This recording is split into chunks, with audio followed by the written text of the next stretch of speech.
Hi everyone, I'm Sharzad, and today in this module we're going to talk about environmental microbiology and the application of microbiology in environmental engineering. So you guys already know that microorganisms are basically everywhere. They're inside our body, in our guts, or on our skin surface as a part of our immune system. We use them to produce different kinds of food like beer, yogurt. You guys already know all this. So it's no surprise to see these microorganisms play an important role in environmental engineering processes as well.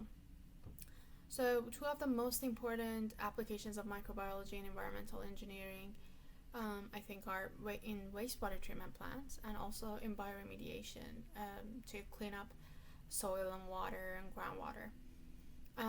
Today, in this presentation, we are going to mostly focus on the application of microbiology in wastewater treatment plants. The actual goal in a wastewater treatment plant is the substrate removal. So to make it more efficient, we need to know how bacteria grow and reproduce. We are also interested to find out the growth rate of these microorganisms and how that would affect the substrate removal. Now let's take a look at the conditions and environments that these microorganisms can grow in. One of the simplest forms of these systems is a batch reactor. In a batch reactor, we usually don't have any inflow or outflow. So for growing microorganisms, we usually add a medium with substrates, and then we seed that with a culture of living cells. It can be pure or mixed culture, and then after seeding with the culture, basically it becomes a closed system. Nothing can goes in, nothing can comes out, and therefore the microorganisms start using the substrate, so the concentration of substrate usually decreases, and then the byproducts are being produced, and the cell numbers also increases. So everything is changing all the time. But because it's a closed system, we are able to take a good look at these changes and study them over time. And this is basically the first order reaction equation that you can see here.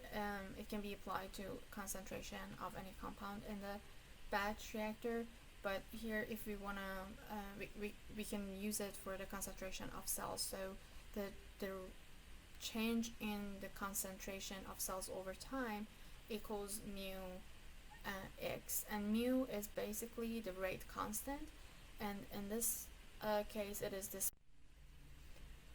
If we start observing the number of cells in a batch reactor system, we're gonna end up having this graph, as you can see. So on y-axis we have log of numbers of bacteria, and on x-axis we have the time. The general shape of this graph would be the same for almost all the bacteria. It's just the type of the bacteria and the conditions and the environment and substrates would affect the exact numbers and the time that we have here. So the first stage that you can see here is the lag phase, which the concentration of cells are almost the same, constant during this phase, and the bacteria are adjusting to the new environment and the new substrates. So they're producing all the enzymes that they need to grow. In the second stage, you'll see this rapid increase in concentration of cells, and that's called exponential or log phase. And so in this stage, bacteria has adjusted to the new environment, and they're just growing and multiplying until they get to this point, which is the stationary phase. In this phase, the number of cells being produced and the cells that are dying are almost the same. So the viable concentration is constant. And at this point we get to the maximum supportable population. And from this point on, the number of cells that are dying increases, and it's so it will be more than the number of cells being produced, so we get to the death phase. So now let's take a closer look at what is happening at each step. As I mentioned before, like in the lag phase, you can see on the top right corner, the lag phase, usually bacteria are synthesizing their necessary enzymes to degrade these substrates that they have been provided with. And how long this lag phase takes usually is a function of the history of these cells, like their age, how healthy they are, the density of the population, the substrate that is being provided, and also the type of the bacteria that we have. So on the left, these two graphs that you can see on the left, you'll see the effect of two different media on one specific bacteria, which is a species of E. coli in this case. And you see that the medium that is being amended with another compound is actually working more efficiently, and the lag phase is much shorter in that case. On the right, you'll see another graph. So if you provide this exact same conditions to two different organisms, again, the lag phase would be different because that depends on the metabolism and the enzymes that these different cells have. So that is also another factor. The next step is the log phase or exponential phase. We know that prokaryotic cells multiply and grow and reproduce with binary fission, meaning that they grow in size until they get to a specific size, and then their DNA starts replicating.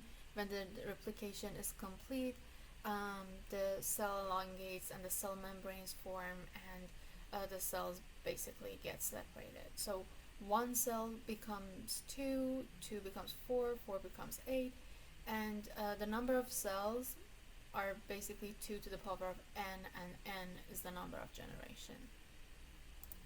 We can study this exponential phase in reactors called chemostats. These are bioreactors in which we have a continuous inflow of medium and substrate, and also a continuous outflow of waste.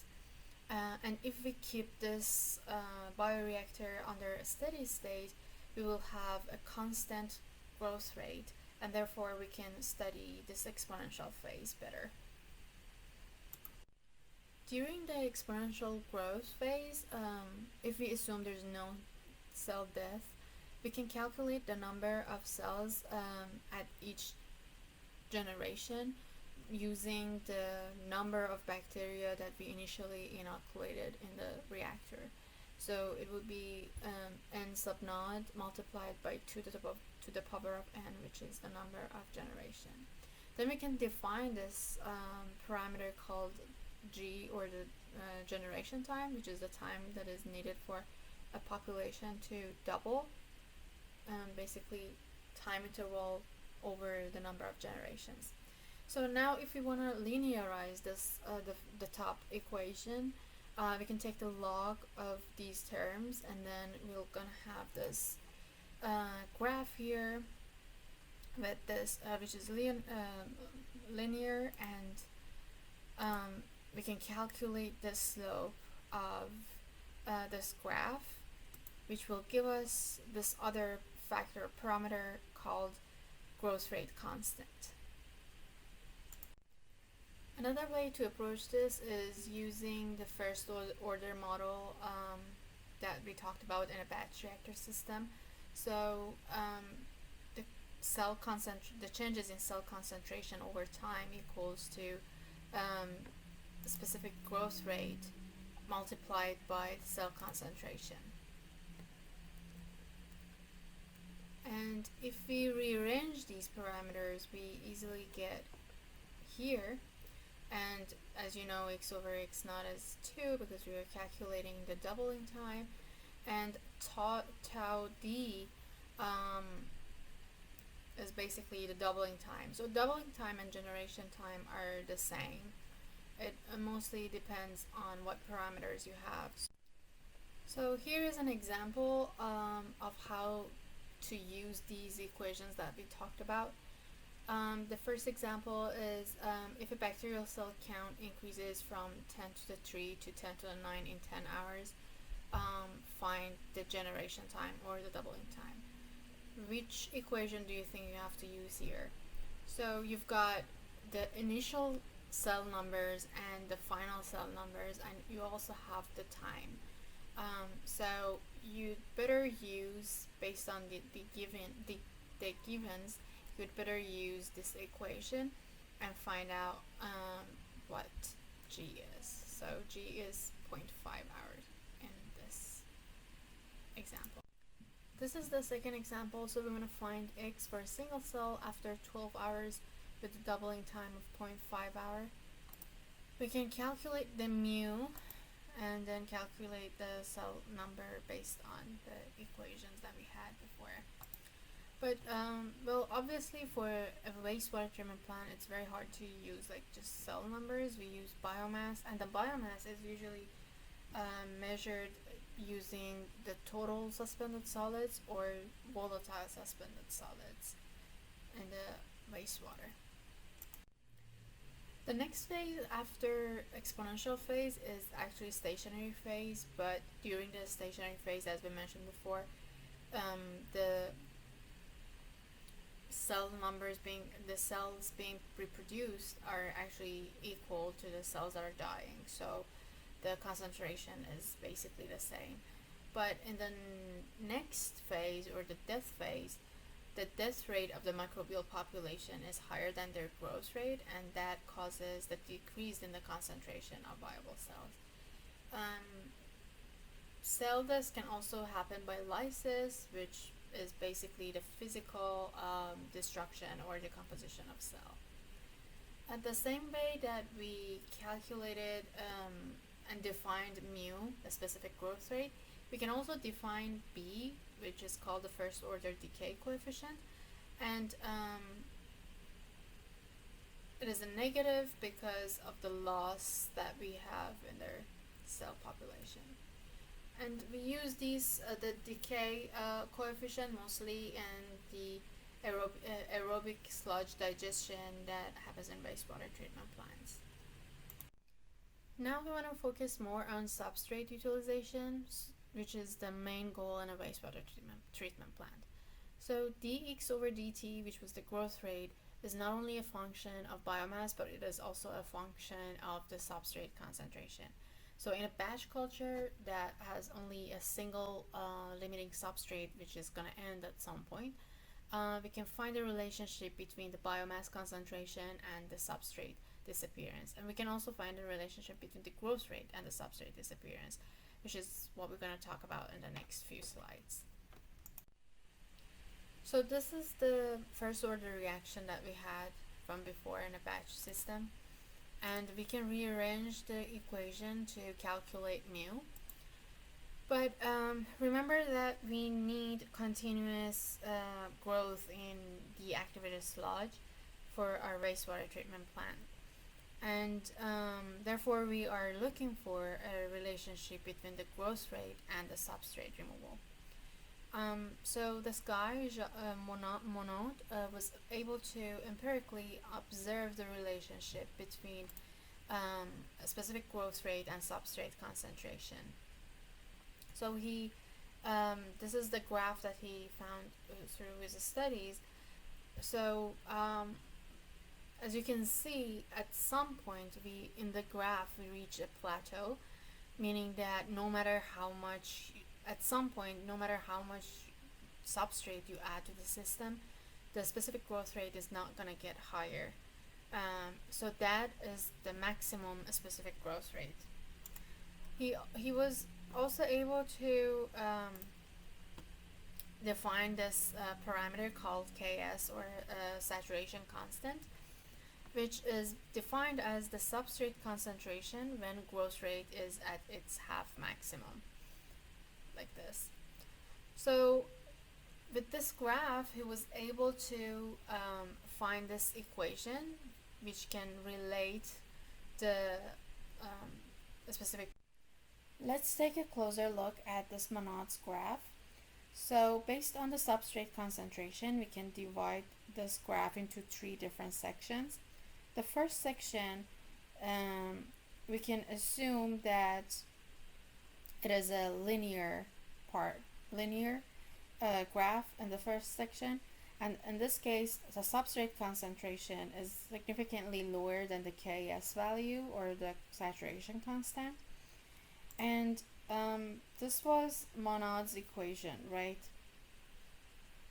And here we can assume that because S is much lower than the K value, we can assume it is almost zero, and our equation will turn into this first order reaction.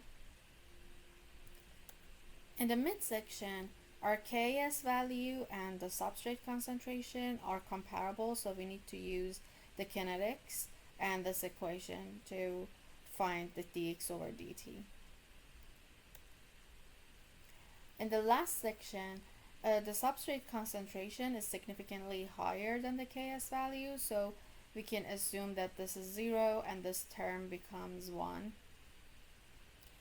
And you can see that we have reached the plateau here, so mu equals mu max, and this whole thing becomes a zero order reaction and becomes much simpler to use.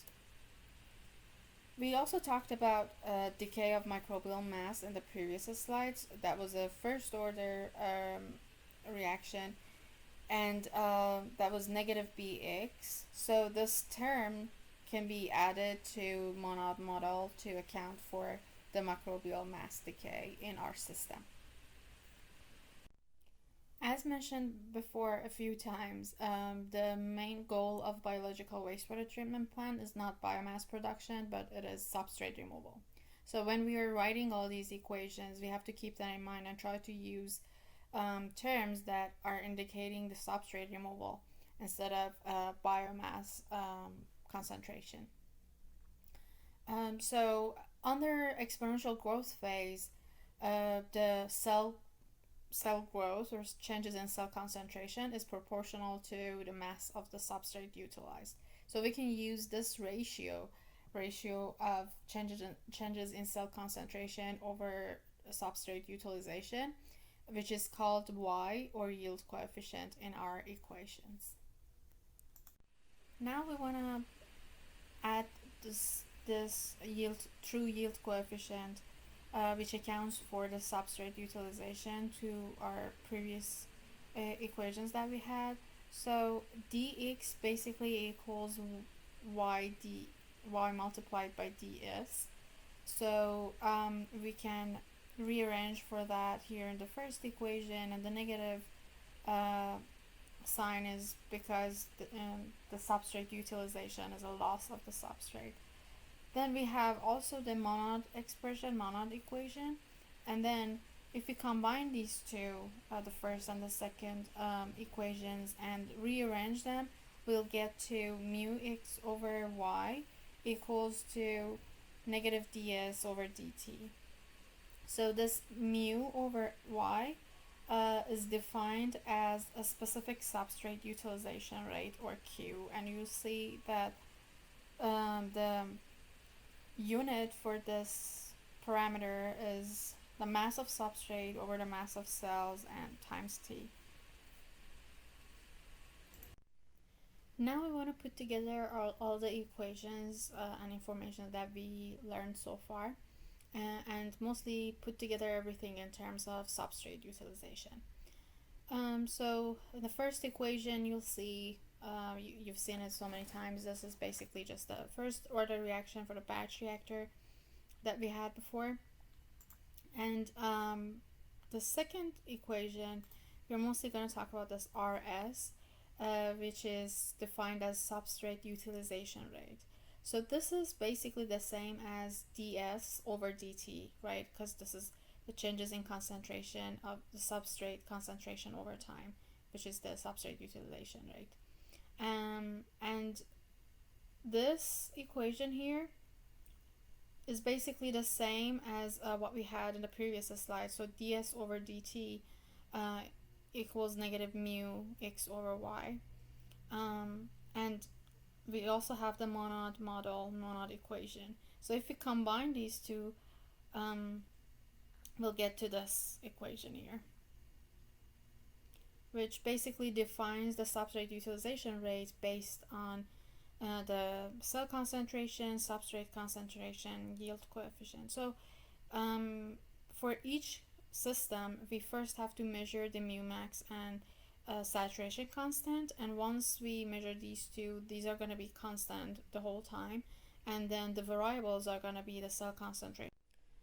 So to connect this presentation with our next presentation, that is more about lab tools, I just want to mention that as we saw, the microbiology is actually a very useful tool to monitor the processes in activated sludge in a wastewater treatment plant, and to figure out if we need to do anything to prevent poor effluent quality or not.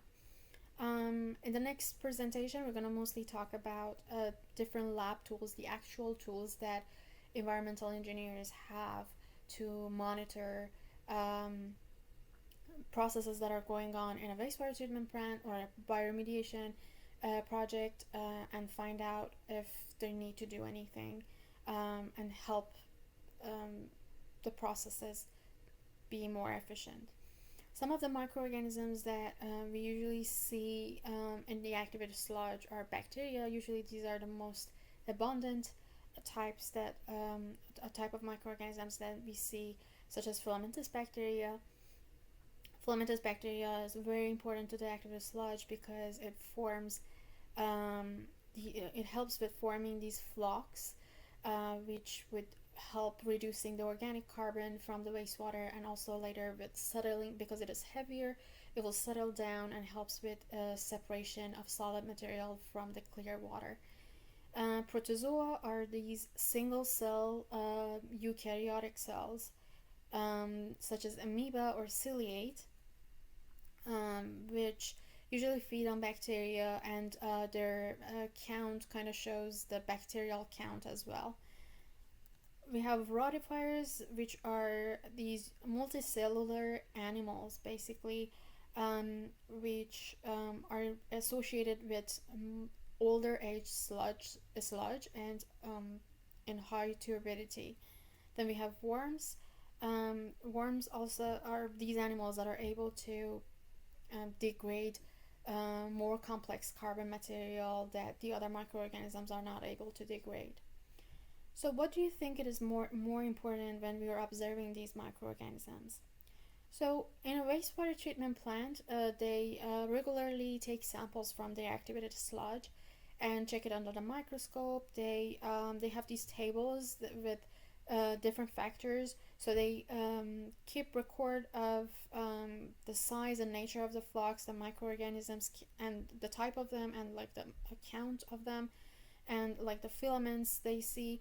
So these are these are some of the factors that help them figure out whether or not they have a healthy, efficient sludge, and whether they need to do anything or change any conditions for their activated sludge to help it be more efficient and to prevent poor effluent quality.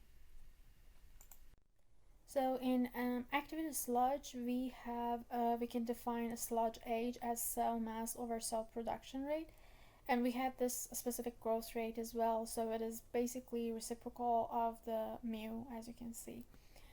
In this graph, also you'll see that the relative number of microorganisms through time in an activated sludge, and you can see that different microorganisms are dominant at different stages of activated sludge age. For example, as I mentioned before, rotifiers, you can see they have this peak towards the end of activated sludge age, and bacteria, for example, are more dominant at the beginning or to the middle of the activated sludge age. So this is one of the parameters that wastewater treatment plants can use to evaluate the efficiency and activity of the activated sludge. And these are some links to different YouTube videos that I strongly suggest that you watch them. Two of them mostly show like the different microorganisms from the activated sludge samples under the microscope, but one goes through more details of how these um, samples and like using microscopy and testing these samples can affect and help wastewater treatment plants in decision making.